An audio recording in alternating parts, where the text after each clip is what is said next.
Welcome. This is Soothing Whispers ASMR.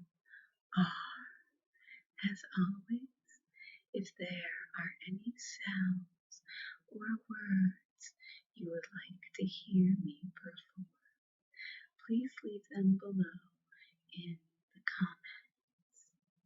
Tonight, I thought we could enjoy some more of the wonderful Aesop's Fables, beginning with the ass and its shadow. A traveler had hired an ass to carry him to a distant part of the country.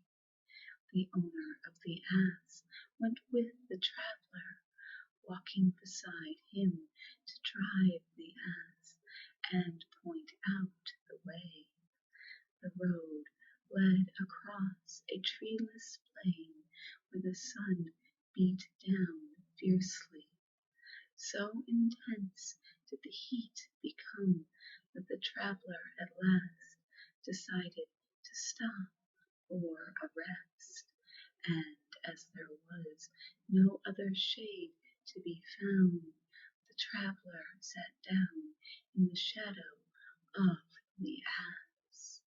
Now the heat had affected the driver as much as it had the traveler, and even more, for he had been walking. Wishing also to rest in the shade cast by the ass, he began to quarrel with the traveler, saying the traveler had hired the ass and not the shadow it cast. The two soon came to blows, and while they were fighting, the ass took to its heels. Moral: in quarreling about the shadow, we often lose the substance.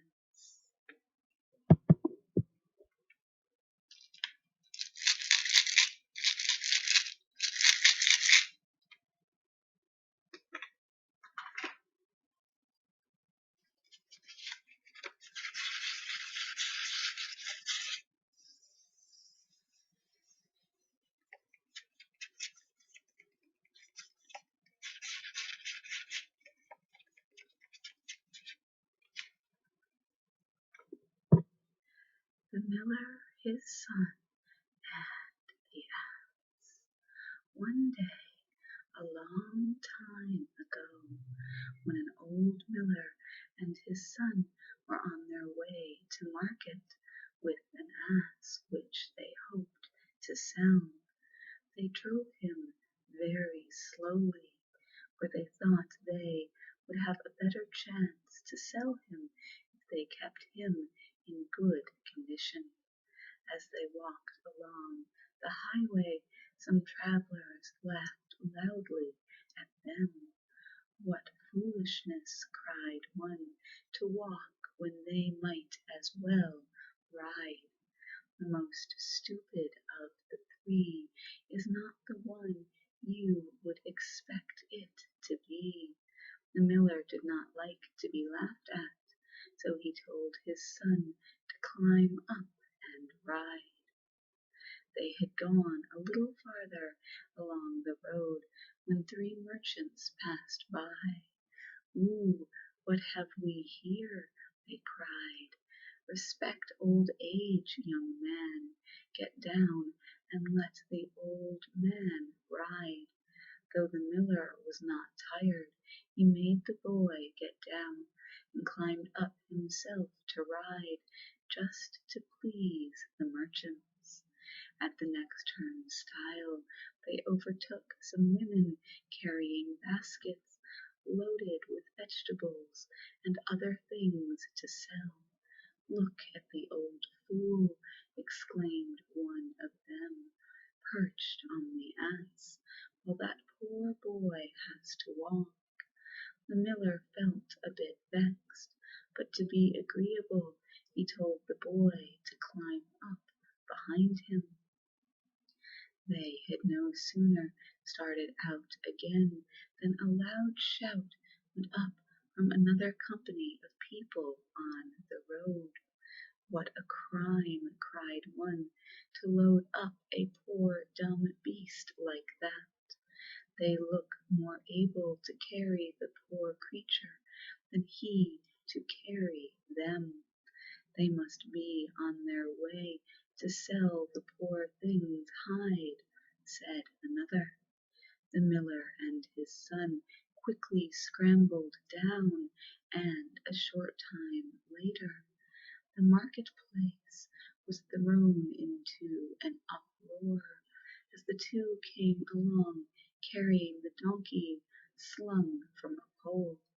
A great crowd of people ran out to get a closer look at the strange sight. The ass did not dislike being carried, but so many people came up to point at him and laugh and shout that he began to kick and bray, and then, just as they were crossing a bridge, the ropes that held him gave way, and down the ass tumbled into the river. The poor miller now set out sadly for home. By trying to please everybody, he had pleased nobody, and had lost his ass besides. Moral: if you try to please all, you please none. I have certainly heard that moral before.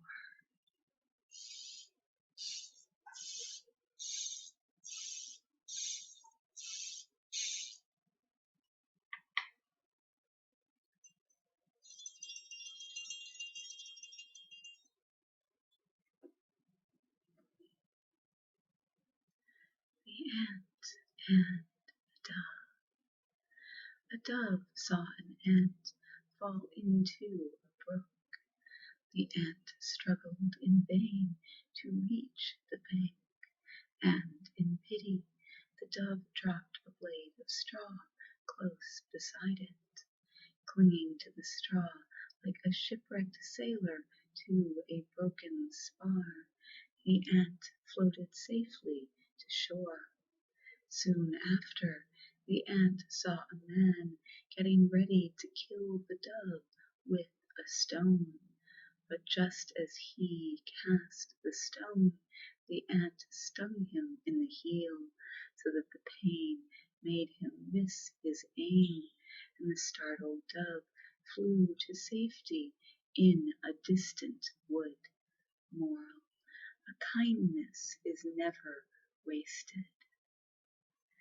As much as I would love to agree with that moral, I fear it's not always true. Some kindnesses are never repaid. Next up, the man and the satyr. A long time ago, a man met a satyr in the forest and succeeded in making friends with him. The two soon became the best of comrades, living together in the man's hut. But one cold winter evening, as they were walking homeward, the satyr saw the man blow on his fingers. "Why do you do that?" asked the satyr. "To warm my hands," the man replied. When they reached home, the man prepared 2 bowls of porridge. These he placed steaming hot on the table, and the comrades sat down very cheerfully to enjoy the meal. But much to the satyr's surprise, the man began to blow into his bowl of porridge. "Why do you do that?" the satyr asked. "To cool my porridge," replied the man. The satyr sprang hurriedly to his feet and made for the door. "Good-bye," he said, "I've seen enough. A fellow that blows hot and cold in the same breath cannot be friends with me. Moral: the man who talks for both sides is not to be trusted either.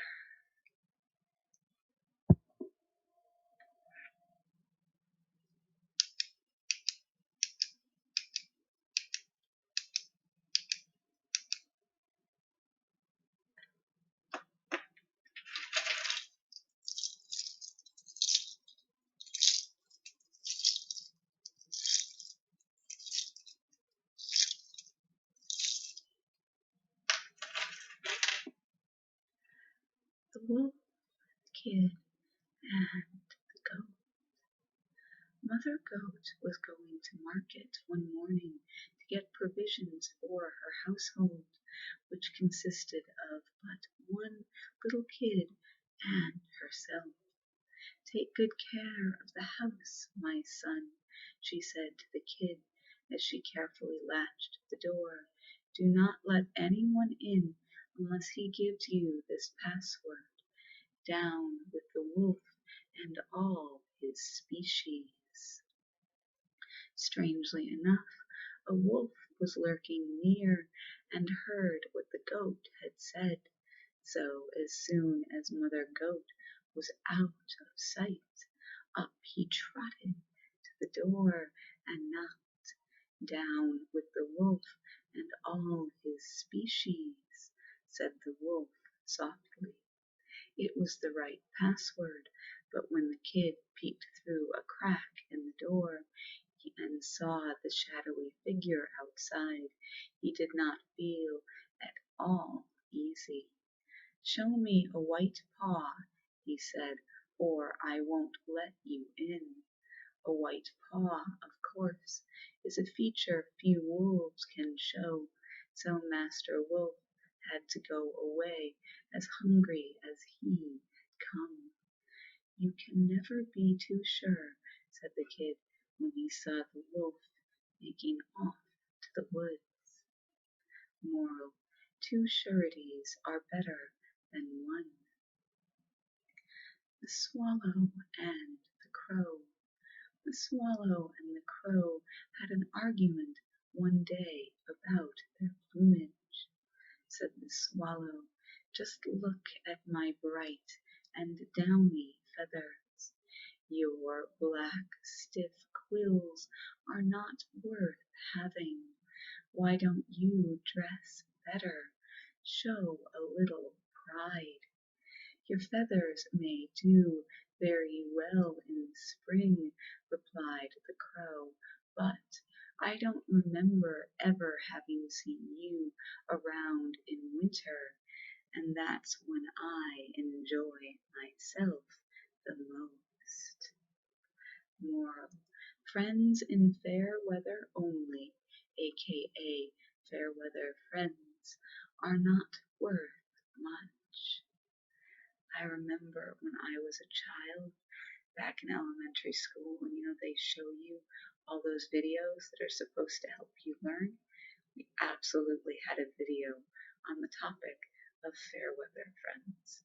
It was not nearly as much fun as the ones by Schoolhouse Rock. I still remember some of those lyrics. Jupiter and the Monkey. There was once a baby show among the animals in the forest.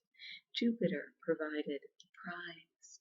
Of course, all the proud mammas from far and near brought their babies, but none got there earlier than Mother Monkey.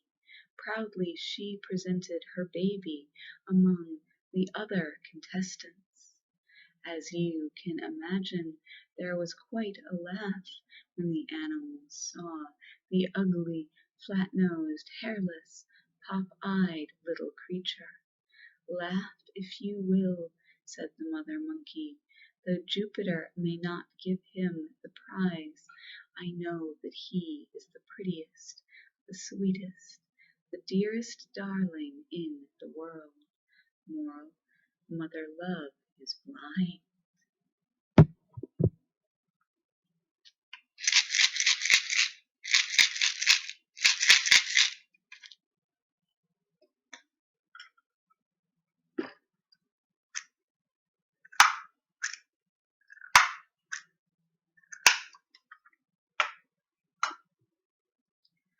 And for our last fable of the evening, we have the lion, the ass, and the fox.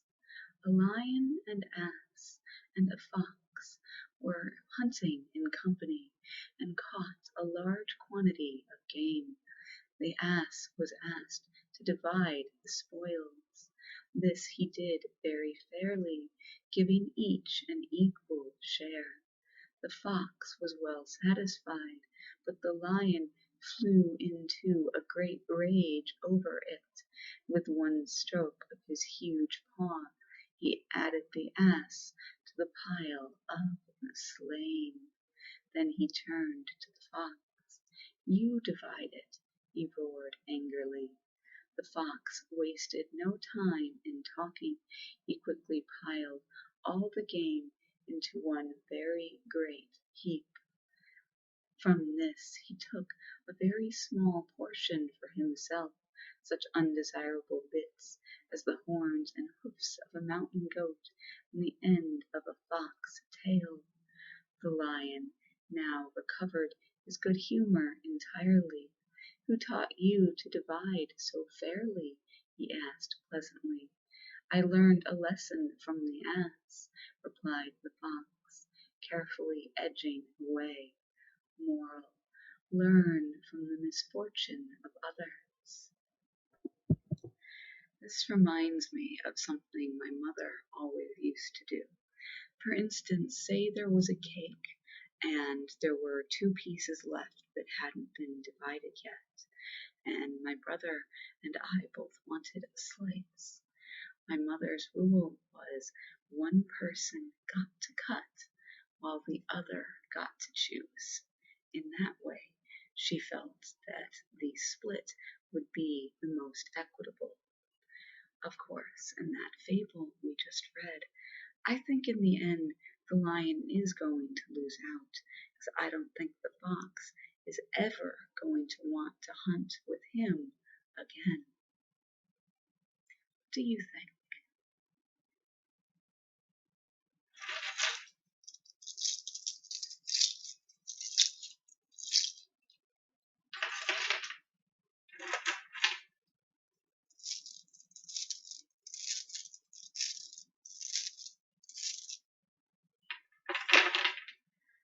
And with that, I fear we have come to the end of our video. So, as always, I wish you a wonderful day and a wonderful night. Sweet dreams.